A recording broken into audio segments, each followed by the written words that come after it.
Anyone who has had their eye on the Middle East knew could happen. Many hoped it wouldn't because it's unclear exactly what will happen next. And tonight, the people I spoke with who have spent decades of their lives focusing on these conflicts in the Middle East say this is a crucial moment. Two experts in the Middle East that we spoke with tonight expressed alarm at this decision by the Trump administration to involve itself in another war in the region. Pardis Mahdavi is from Iran and has family and friends still in the country. سلام كبرات ختاتلتي እንኳን መበል 37 ዓመት ዝኽሪ ሰማዕታት ኣብጽሕኩም እናበልና ናብ ናይሎም ማዓንቲ ዕለት ምድለዋትና ከነብልና በምኽንያት ዝኽሪ መበል 37 ዓመት ዝኽሪ ሰማዕታት ትግራይ ኣብ ሓወልቲ ሰማዕታት ምንባር ሕቑፊ ዕምበባ ተሳሊጡ ኣብቲ ስነ ስርዓት ምንባር ሕቑፊ ዕምበባ ፕሬዝዳንት ግዛዊ ምሕዳር ትግራይ ሌተናል ጀነራል ታደሰ ወረደ ኣቦ ወንበር ሕወሓት ዶክተር ደብረጽዮን ሓላፊት ቤት ጽሕፈት ሕወሓት ፈትለወርቅ ገብረ እግዚአብሔር ኣዘዝቲ ሰራዊት ትግራይ ኮሚሽን ሓርበኛታት ትግራይ ከምኡውን ዝተፈላለዩ ወከልቲ ህዝቢ ተረኺቦም ሕቑፊ ዕምበባ ኣንቢሮም እዮም ኣብቲ መንበር ሕቑፊ ዕምበባ ውድባት ትግራይ ዋላ እኳ ዘይተረኸባ ይኹን ሰማዕታት ብቃል ዘይኾነስ ብግብሪ ይደበሱ ክብላ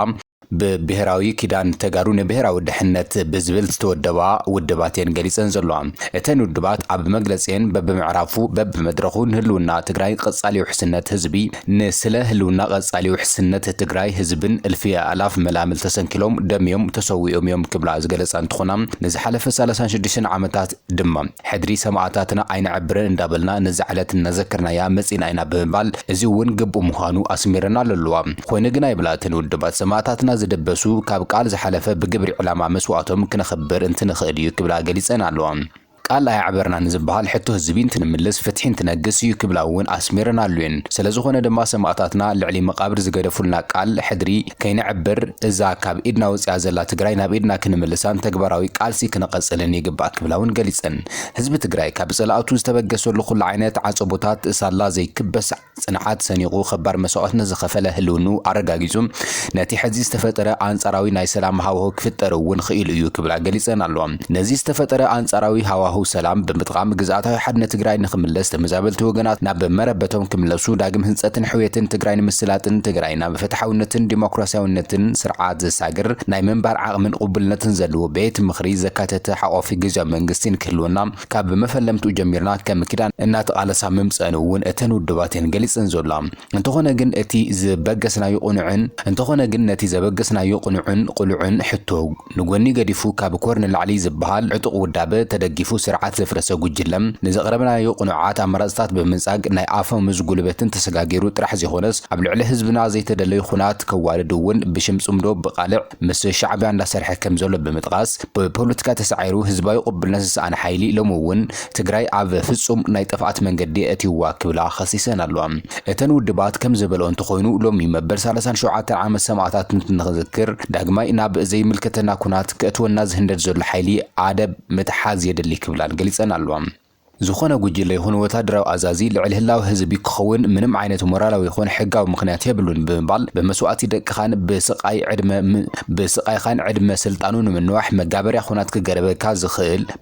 ኩናት ክገብረካ ንዝኽእል ሓደገኛ ህቃነ ብምብርዓን መላእ ህዝብና ብእውነት ተረዲእኻ ኣብ ጎንና ተሰሊፍኻ ክትቃለስ ንጽውዕ ክብላ ንህዝቢ ትግራይ መልእኽትን ኣመሓላሊፈን ኣለዋ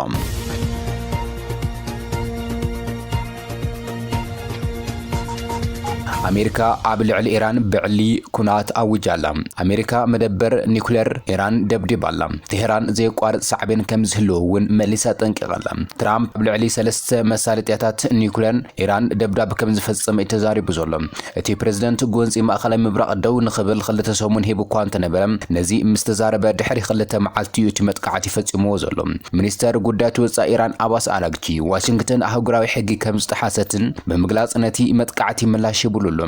ኣራግቺ ኣብ ማሕበራዊ መራኸብታት ኣብ ዘርግሑ ጽሑፍ ቋሚ ኣባል ባይቶ ጸጥታ ሕብራት ሃገራት ዝኾነት ኣሜሪካ ንሰላማዊ ኒኩሌራዊ ትካላት ኢራን ብምጥቃዕ ንቻርተር ሕብራት ሃገራት ኣህጉራዊ ሕግን ብኸቢድ ጥሕሰት ፈጺማ ክብል ገሊጹሎም ለምንጉሆ ዘጋጠመ ፍጻመታት ዘሕፍርን ዘይቋርጽ ሳዕቤን ክህልዎ እዩ ነብሱ ወከፍ ኣባል ውድብ ሕብራት ሃገራት በዚ ኣዝዩ ሓደገኛ ሕጊ ኣልቦን ገበናዊ ኣካይዳ ክስንብድ ኣለዎ ክብል እውን ወሲኹ ገሊጹ ወሲኹ ድማ ንሱ ኢራን ሉዓላውነታን ረብሓን ህዝባ ንምክልኻል ኩሉ መማርዝታት ቀሪባላ ክብል ገሊጹ ዘሎ ኢራን ነቲ ኣሜሪካ ዝፈጸመቶ መጥቃዕቲ ስዒቡ ኣብ ልዕሊ እስራኤል መጥቃዕቲ ፈጺማ እውን ኣላ ሚኒስተር ጉዳያት ወጻኢ ኢራን እቲ ኣሜሪካ ኣብ ልዕሊ ሰላማዊ ኒኩሌራዊ ትካላት ኢራን ዝፈጸመ ዝፈጸመቶ ነውሪ ዝተመልኦ መጥቃዕቲ ሳዕቤን ክህልኡ ይክብል እዩ ኣጠንቂቑ ዘሎ ናይ ስዒብ እውን ቢቢሲ ኢራን ብባላስቲካዊ ሚሳኤል ኣብ ልዕሊ እስራኤል መጥቃዕቲ ከም ዝፈጸመት ይጸብጺቡ ዘሎ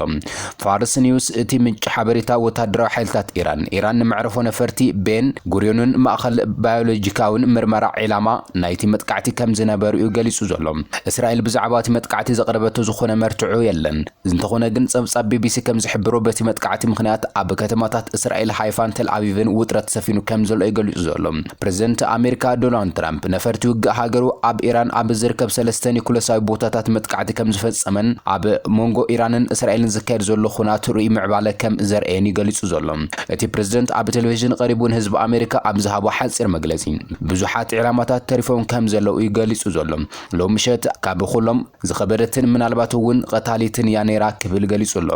ሰላም ቀልጢፉ እንተዘይመጽኡ ድማ ናብቶም ካልኦት ዕላማታት ብልክዕነት ቅልጣፈ ብቕዓትን ክንቅጽል ኢና ክብል ትራምፕ ገሊጹሎም ሓደ ካብቶም ዛጊድ ዕላማ ዝተገበሩ እቲ ፎርዶ ዝተባሃለ ኣብ ርሑቕ ኣኽራን ዝተኸወለ ኒኩለሳዊ መደብራት ኢራን ኣዝዩ አገዳሲ ዝኾነ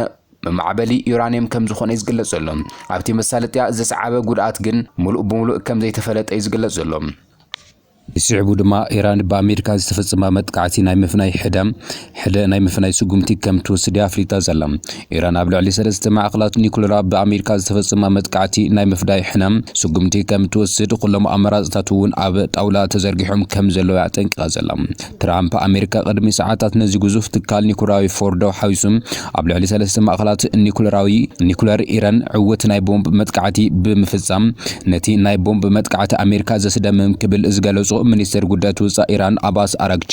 እቲ መጥቃዕቲ ዘለዓለማውን ዘየቋርጽ ዕንወት ከም ዘስዕብ ተዛሪቡ ዘሎ ሃገሩ ላዕላውነታን ምክልኻል ኣብ ልዕሊ ኣሜሪካ ናይ ምፍናይ ሕደ ስጉምቲ ከም ትወስድ ንኹሎም ኣማራጽታት እውን ከም ትግምግም እቶም ኣማራጽታት እውን ኣብ ጣውላ ከም ዘለው ያጠንቅቁ ዘሎ ትራምፕ ኣሜሪካ ኣብቶም መደብራት ኒኩለር ፎርዶ ናታንዝን ኢስፋንሃንን ድሕሪ ዝፈጸመቱ ናይ ቦምብ መጥቃዕቲ ኣብ ዝሃቦ መግለጺ ኢራን ብቁልጡፍ ናብ ሰላም ክትመጽእ ከም ዘለው ኣይገሊጹ ዘሎ ኢራን ናብ ሰላም እንተዘይመጽያ ቀጽኢልና ኣብ ልዕሊ ካልኦት ዕላማታት ዝለዓለ መጥቃዕቲ ክንፍጽም ኢና ክብል እውን ኣጠንቂቖም እዚ ከምዚሉ እናሃለወ ኢራን ኒኩለራዊ ኣጽዋር ከም ዘለዋ ዘረጋግጽ መርትዑ የለን ክብል ባይቶ ሃገራዊ ድሕነት ኣሜሪካ ውሳነ ሂቡ ምክትል ኣቦ ወንበር ኮሚቴ ባይቶ ሃገራዊ ድሕነት ኣሜሪካ ሴናተር ማርክ ዋርነር ፕሬዝደንት ትራምፕ ኢራን ኒኩለራዊ ኣጽዋር ከም ዘለዋ ዝሕብር መርትዑ ዘይረኸበ ጸብጻብ CIA ዕሸሽ ይብሎ ከም ዘሎ ይገሊጹ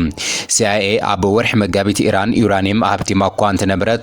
ኒኩለራዊ ኣጽዋር ንምዕባል ስጉምቲ ከም ዘይወሰደስ ደምዲሙ እምባሩ ይዝከር እዩ ትራምፕ ግን ቅድሚ ወታደራዊ መጥቃዕቲ እስራኤል ትህራን ኒኩለራዊ ኣጽዋር ክትዛዝም ቀሪባ ከም ዝነበረት ይዝገልጽ ዘሎ እዚ ፕሬዝደንት ዝሃቦ መግለጺ ዳይሬክተር ሃገራዊ ስልያ ቱልሲ ጋባርድ ንኣባላት ባይቶ ዝቀረቦ ጸብጻብ ዝጻረር ኮይኑ ተረኺቡሎ ኢራን ዝኾነ ይኹን ኒኩለራዊ ኣጽዋር ኣይትሰርሕን ይብል ሴናተር ማርክ ዋርነር ሰበስልጣናት ኢራን በተደጋጋሚ ኒኩለራዊ መደቦም ሰላማዊ ምዃኑን ንሰላማዊ ጸዓት ዩራኒየም ናይ ምህብታ መሰል ከም ዘለዎም ድማ በተደጋጋሚ ክምጉቱ ጸኒሖም እዮም ምክትል ኣቦ ወንበር ኮሚቴ ሃገራዊ ድሕነት ባይቶ ዴሞክራት ሴናተር ማርክ ዋርነር በሶሉስ ምስ NBC ኣብ ዝገበሩ ቃለ መሕተት ትካላት ስለ አሜሪካ ኢራን ዩራኒየም ኣጽዋር ትሰርሕ ከም ዘላ ዝሕብር መርትዑ ከም ዘይረኸቡ ይገልጹ ክሳብ ተማሊሶኒ ማሕበረሰብ ስልያ ዝነበሮም ኣርኣያ ዘይቀየረ እኳ እንተነበረም ሴናተር ማርክ ዋርነር ግን ፕሬዝደንት ትራምፕ ነቲ ሓበሬታ ዕሸሽ ብምባል ሓላፍነት ዘይስምዖ ተግባር ይፍጽም ከም ዘሎ ይገልጹ ዘሎ ፕሬዝደንት ትራምፕ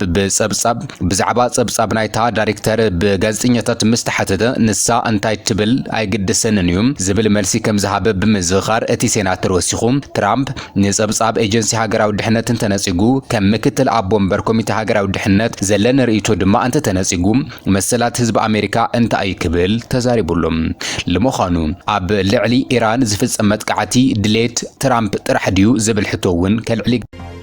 ናብቲ ኸለ ሓበሬታና ክንሰጋግረኩም ዳይሬክተር ፊልም ስትሮውስ ታይለር ፔሪ ብጾታዊ መጥቃዕቲ ተኸሲሱ ኣብ ቀረባ እዋን ኣብ ዝተዘርግሐት ስትራው ፊልም ሓዊሱ ኣብ ሓያሎ ፊልምታት ብምጽዋት ዝፍለጥ ጸሓፊ ዳይሬክተርን ተዋሳእን ታይለር ፔሪ ሓደ ተዋሳኢ ጾታዊ መጥቃዕቲ ፈጺሙሉ ብምባል ኸሲስዎሎ እቲ ተዋሳኢ ሓደ ናይ ቴሌቪዥን መደብ ኣብ ዘቕረበሉ ዝነበረ እዋን ፔሪ ጾታዊ ዓመጽ ፈጺሙሉ ብምባል ኣብ ልዕሊ ፔሪ ናይ $260 ሚልዮን ክሲ ኣቕሪቡሎም ተዋሳኢ ዴሪክ ጃክሰን ኣብ ሎስ አንጀለስ ዘቕረቡ ክሲ ፔሪ ኣብ ኢንዱስትሪ መዘናግዒ መዘናግዒ ዝነበሩ ዝና ተጠቂሙ ኣገዲዱን ጾታዊ ምዝመዛ ሃዋህው ፈጢሩለይ ክብል ገሊጽዎ ዘሎ ዴሪክ እቲ ፍጻመ ዘ ኦቫል ኤንድ ዘ ሩልስ ዝብል ፊልም ኣብ ዝቀረጸሉ ዝነበረ እዋን ከም ዘጋጠመ ይገሊጹ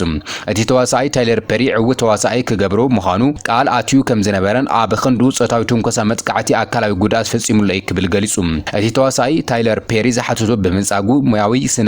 ሙያዊ ሕጊ ምፍዳይ ከም ዘጋጠሞ እንትዛረብ ጠበቃ ታይለር ፐሪ ግን ነቲ ክሲ ገንዘብ ንምእካብ ዝተፈጸመ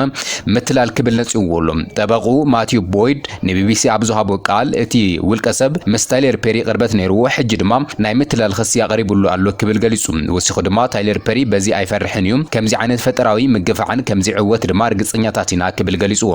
ዲክሰን ንመጀመርያ ግዜ ምስ ታይለር ፐሪ ኣብ 2019 ኣብ ኣትላንታ ኣብ ዝርከብ ስቱድዮ ታይለር ፐሪ ኣብ ዝተኻየደ መደብ ከም ዝተራኸቡ ይዛረብ እዩ ድሕሪ ምራኸቦም ድማ ኣዋርሕ ብዛዕባ ተዋስኦ ክዛረቡ ከም ዝጸንሑ እውን ይዛረብ ኣብዚ ግዜ እዚ ታይለር ኣብ ልዕሊ እቲ ተዋሳኢ ጾታዊ ምዕባለ ከም ዝገበረን ብዙሕ ጾታዊ ርእቶታት ከም ዝሃበን እቲ ተዋሳኢ ድማ ከም ዝደንገጸ እዩ እቲ ክሲ ይሕብር ዘሎ ብድሕሪኡ ታይለር ናብ ሓደ ቴሌቪዥን መደብ ናይ ምውሳእ ተራ ክጻወት ዕድማ ቀሪቡሉ ይኹን እምበር እቲ ክሲ ዲክሰን ንጾታዊ ሕቶ ታይለር ፐሪ ሽረር እንተይልዎ ወይ እውን ጾታዊ ድሌታት ዘየተኣናግድ እንተኾይኑ እቲ ገጸ ባህሪ ይመውት ዝብል ቅድመ ኩነት ከም ዝቐመጠ ይዝሕብር እቲ ክሲ እቲ ተዋሳኢ ንታይለር ፐሪ ክሳብ ዝሐጉሶ ነቲ ገጸ ባህሪ ክቐጽል